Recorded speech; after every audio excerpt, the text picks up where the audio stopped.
Here we go. I hope this is it. Summarize everything in one post. I keep trying to get better. How can I lean this information out? How can I transfer this knowledge, these skills to you as quickly as possible? What's taken me years and years in studying and education, trial and error and experiments and reverse engineering, how can I save you all that time and energy and give you this information? Here we go. This is my proposition for running mechanics, for being efficient, to all the work that you're putting into the ground or your body is using is going towards paying on the principle moving forward, not wasted energy elsewhere. So this is my proposition of what I recommend in order. In order, and that's key. If we mix these up, that's where we're going to start getting into some of the more common confusion. So we're going to break these down. In order, this is what I recommend. Lean forward at the ankles. Then, to move forward, push the ground backwards at the hip. And then when we're out of that flight phase where both feet are on the ground, how we repeat that process and how we land on the ground is I want you to land on your heel. Yes, I said it. Let's break down why that is. But first, there's 2 steps before that. Step 1, if you're standing right now and we're trying to move forward, by leaning forward, shifting your body weight, the how, shift the body weight forward into your forefoot, keeping your heels grounded and maintaining that stack, not leaning forward at the shoulders. Leaning, translating your hips forward. I'm not hinging or moving at articulating at the hips. That's just where my center of mass is. I'm translating that forward, keeping the heels down. And what this does, why this is so important. Our base of support, if you look at that yellow little circle underneath, what happens is when we lean forward, we translate forward, it shifts that base of support forward. It shifts our center of mass forward. So when we're trying to move forward, we talk about braking or overstriding is landing and loading in front of your center of mass, further out in front. The further out in front, the more it slows you down. Well, instead of always focusing on the landing, by focusing on the leaning, it shifts the center of mass, the body, the base of support forward. So it brings them closer.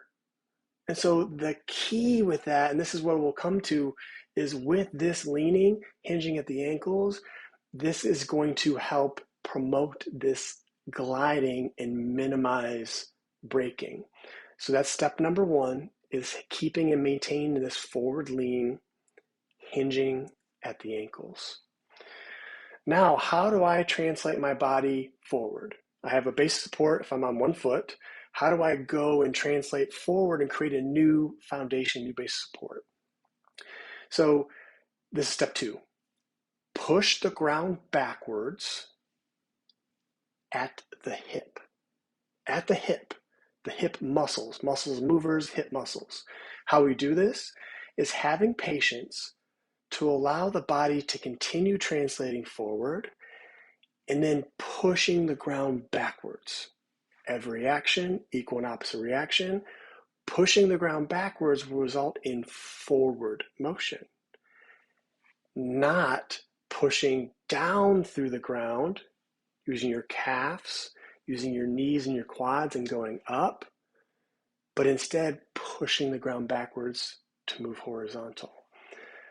This is also going to set us up for the last part. We have to have these in order, the lean, the gliding, the pushing the ground backwards to move horizontal. This is going to lead us to our final stage or final step. What separates out walking versus running, walking, there's always one foot on the ground at all times.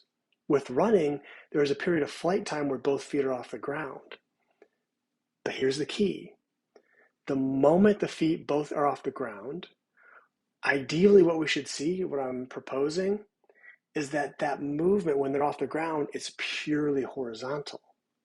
Not this up and forward, We're trying to skim the surface, glide horizontal.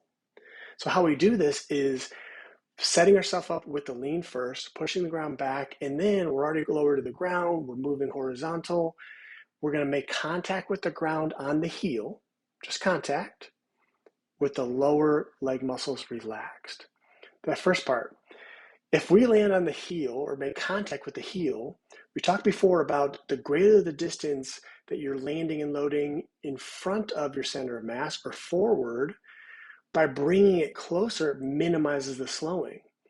If I'm landing on something other than the heel, if I'm landing on the forefoot, one, that's further out in front. That's going to slow you down more. And to land on your forefoot, you have to actively do that. Your calf muscles are going to point your toe down, and stiff muscles, they don't dissipate forces as well.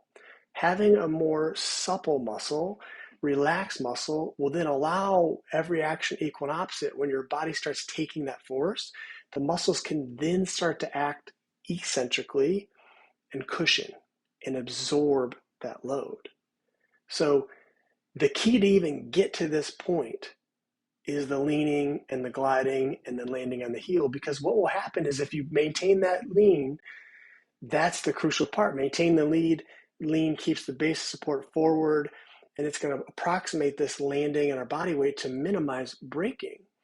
But yes, if you're not leaning at all, landing on your heel is not efficient. It's all about where the center of mass is. Instead of at bottom of thinking about the foot and the landing part, all I want you to do is maintain that lead and just think about leaving the ground, not landing. This part should just take care of itself. If you've got all the pieces in place, this part is a no-brainer. Literally, you're not thinking about the step. Instead of thinking about the landing, thinking about where we get the most bang for our buck, the pushing with the toes, push the ground backwards, and this part just takes care of itself. One other key point is, if you think about, well, Matt, landing on your heel, it's just the bone, it doesn't absorb. If you were here just in standing, and I wanted you to jump, if you lower, go up in the air and come down, absolutely land on your forefoot. That helps to cushion the landing. The calf muscles can help.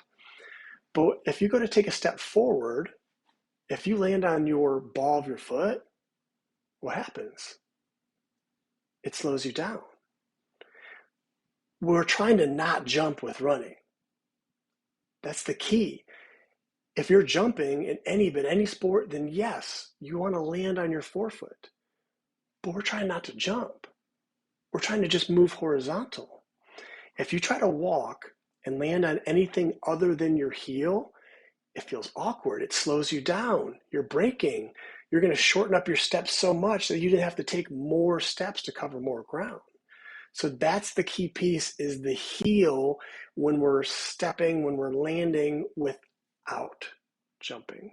So hopefully that's helpful. These 3 steps in order. Let me know questions, comments, concerned, and thanks for being here.